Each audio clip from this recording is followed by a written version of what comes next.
favorite movie or most memorable movie from middle school or high school? Okay, well, the first thing that comes to my mind is we were into horror shows back then. Oh, Actually, I remember Cujo. I never have seen Cujo. Probably because we own St. Bernard, so I wasn't going to go see Yep, that. I remember that was the first one. But then I got into the Nightmare on Elm Street movies. Freddy Krueger. Yep, I could sing you the song. It's not good, Ugh. but it's funny what sticks in your mind from years and years ago. Right. I'll be in the nursing home, honey, and I will have songs from that I've memorized back in middle from back school in that the- were not really great. And that's what I'm afraid Pour that some that's what's sugar on gonna me. come Def out. Leppard. That one just pop in your brain. No, but it might now. Yeah, right. Okay, what about you? Movie. First of all, I never have watched a full Freddy Krueger movie all the way through because I know I would be terrified. And then you'd go into like these small towns and like if you lived on Elm Street. Yes, one of my best friends, Elm Street. And you can't wear red and green sweaters. Oh gosh. My favorite, I think my favorite like experience with the movie was age 13. I remember I was 13. I remember it was 1989. That's funny you remember you were 13. Because Batman came out with Michael Keaton and Jack Nicholson, and you know, like a cool 13-year-old went to it with my mom and dad. Yeah. And I came home thinking like, I'm gonna grow up and be Batman. Like, this is my life. Like, that's awesome. And so I just loved it so I was much. trying to think if the first time I watched that movie and I was like, was it when I started dating you and you got me through all the Batman? The original. No, those were like the newer, like Christian Bale ones, okay. like Batman Begins. Okay. Okay, so Welcome back. Welcome back to Marriage with the Rocks. So Andrea was looking through this verse here a couple weeks ago from Mark 10, and it says this. Jesus talking, and the two shall become one flesh. They are no longer two, but one flesh. Therefore, what God has joined together, let no one separate. And so that just kind of produced this question of, or this idea of, well, if marriage, we're supposed to become one, what are the things that are hindering that oneness? What are the things that are actively working against it? And then how do we become more one, as Jesus said? Like, he doesn't say you'll kind of become one. He says you will become one flesh. So then we started a series last week, and we're continuing it. What's that series? So this week it's how does Hollywood affect my marriage? How does Hollywood affect your marriage? Thinking kind of Hollywood more like pop culture, whether that's music, TV, entertainment, movies. Even sports, I would say, like I would say like NFL and all that. That's pop culture. That's drama. And I think it's just more so thinking about, well, just taking that question and then just having that conversation of, okay, if we're to be one, how do these things affect our marriage? Do they bring us closer together, or do they cause a wedge, or do they just plant seeds of discontentment or worry, fear, concern? And so, so the first thing when I asked, okay, what do you think of when you think of movies that don't help create oneness? What was the thing that you thought of right away? Right away, I just thought of sex scenes in movies, and just how in all those scenes, they seem to be very in sync. There's no talking. There's no like wondering about what the other one would like or need, or there's just no conversation. And so it seems to go really well. Yes. Like all the time. Everybody's having a great 100%. time. Yeah. And so I think that just, for me, just has caused in our marriage, just that unrealistic expectation of what this is supposed to be or look like. How about romantic comedies?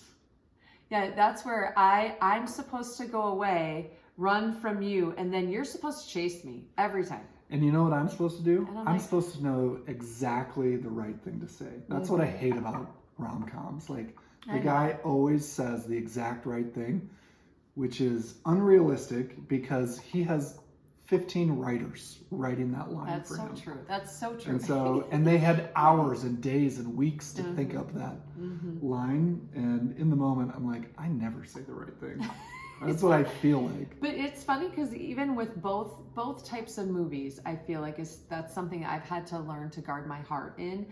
Romantic comedies, I was thinking about how I think I got to a point, especially there was a time in our marriage that there was just some discontentment and just struggles with what we were working through, and romantic comedies, it's not like that helped.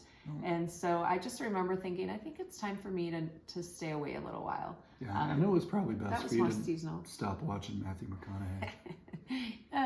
All right. I used to love those movies with him. Anyway. Okay, so what about the thing that I thought of was whether it's movies, TV, Netflix, Vikings games, NFL, whatever that looks like. For me, I think it becomes the path of least resistance. Like, meaning? I enjoy watching them. I enjoy spending a lot of time watching them. But what it is it's easy, and what that creates is me not being intentional with you, me not being intentional with maybe, hey, we actually didn't talk about the budget this week, but you don't really want to. Yeah, let's just watch another. Let's eat ice cream and watch another show. Yeah, let's watch Severance again, or whatever. And so it's not always insidious. It's not like I'm always just trying to stay away from something, but it is just so much easier than like regular human interaction. And so the more that I choose that, the harder it becomes to reconnect too. Because I'm like, oh, well, this is passive. I just have to sit and watch. This relationship, I have to be intentional. I have to ask questions. I have to be engaged. Well, I was just thinking of this too. Sometimes I'm not saying this happens all the time, but I could see where then that could even cause on my end a wondering or a misconceived perception of, oh, does he not want to spend time with me? And then you hear, then it's voices in your head that are lies too, that aren't real, or unless you talk about them. But yeah. This is the one that I think affects men and women almost equally. I think women are just as prone, whereas like intimacy, like sex scenes, like that could be even more of a temptation for men that are like, that's just a gravitational pull for men. Whereas this one, I feel like, yeah, it's just easier. We're just good roommates. Let's just watch another show together or something. I think it's can be just as tough for the man and the woman. Okay. I'd agree. What about music? Music. So tell us about your toughest breakup. Okay, so, well, I'm not going to tell you about my toughest breakup, but I'll tell you how I dealt with it. Tell us, how did you deal with your toughest breakup? So, misery enjoys company. So misery loves company. Okay, misery loves company. So I just remember at that time listening to Chicago on repeat. And if you don't know what Chicago sings, it's all songs about breaking up. And Look away, baby, look away. Yeah. You're my inspiration. How am I supposed to live without you? That's a great one. Yeah, boy, that's a real breakup song. It met me right where I was, right? It's just at my lowest point. But anyway, like one thing I noticed in that season of life, and that was before I had met you, like, is just, it sure wasn't any pick-me-ups. Like it didn't like help me. It just literally kept me down. Yeah. And I remember having a few Christian songs that I would listen to, like a worship song. That I would pair that with. And I just remember thinking that was like one of the first times, and then I know we started working at a Christian camp too, where I really started realizing how music impacted me and how it spoke just to my soul. And I just started to realize, okay, what I am listening to is huge. Yeah, it matters. And it matters. And it's either going to make me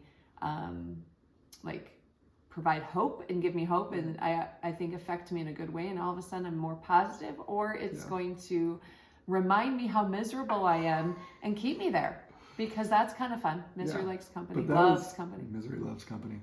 But I've gone through those seasons too, where I'm like depressed, really like went through a hard whatever, and I'm like, I'm just gonna keep going to these sad songs. They're great songs. I think for me, catchy. like music, I remember I think my brother bought me my first Christian cassette, and it was DC Talk. So like Toby Mac, if you know that name. but it was early, like early 90s, New Thang. Nuthang, New Thang. And I heard that and I was hooked. I only listened to Christian music really from like freshman, sophomore in high school through almost college. And then I do remember as I got close to graduating school, college, we were getting closer to marriage. For whatever reason, I just got back into popular music again a bit, and probably a bit like sexualized music. And it wasn't like those songs drew me and like caused me to sin. But what I think the enemy did with those songs is he made the ground really fertile in me for temptation and for sin later. And so it wasn't like, oh, I'm sinning because I'm listening to popular music or something like that. But it affected me, man. Like it's hard to explain how it did that, but I just remember it affected me. And so I think what comes in is going to affect you, whether it's what you're seeing or what you're listening to. Like whatever comes in, that's going to affect your heart. So. Well, and that's, I think, what you were saying just about fertilizing, like just how whatever we watch or listen to, it's either going to fertilize for good or bad. Yeah. And I think that's something just to be mindful of. It's not like watching a secular movie is bad, but content, like when you really think about the content you're watching and you're like, okay, how does this make me a better person, or do I leave like, oh yeah. Yeah, that was good for me. Yeah, do I desire my wife now more, or do I have like other images in my head and I'm just desiring that or something like, Matthew 6:22 and 23. The eye is the lamp of the body. If your eyes are healthy, your whole body will be full of light. But if your eyes are unhealthy, your whole body will be full of darkness. If then the light within you is darkness, how great is that darkness? What hits you when you hear those two verses from Matthew? The two words that hit me are light and dark. So just that there's opposites. There's good and bad. There's gives life, gives death. Like those are the two things I hear. Yep. How about you? Yeah, the thing that jumps out to me is like the eye kind of being that window. And so you're letting either light in or you're letting darkness in. And so what we watch, what we listen to, all of that it's letting one of those in. It takes wisdom. It takes self-control, accountability. Cow. Like welcome to our world. We need self-control. Yeah. If I had no self-control, like we would binge watch. Like we're in the middle of watching Severance right now. I'd be like, why do we stop? We only watch one episode. Like let's finish that bad boy. So don't ruin it for us if you watch the end of season 2. But it's really good.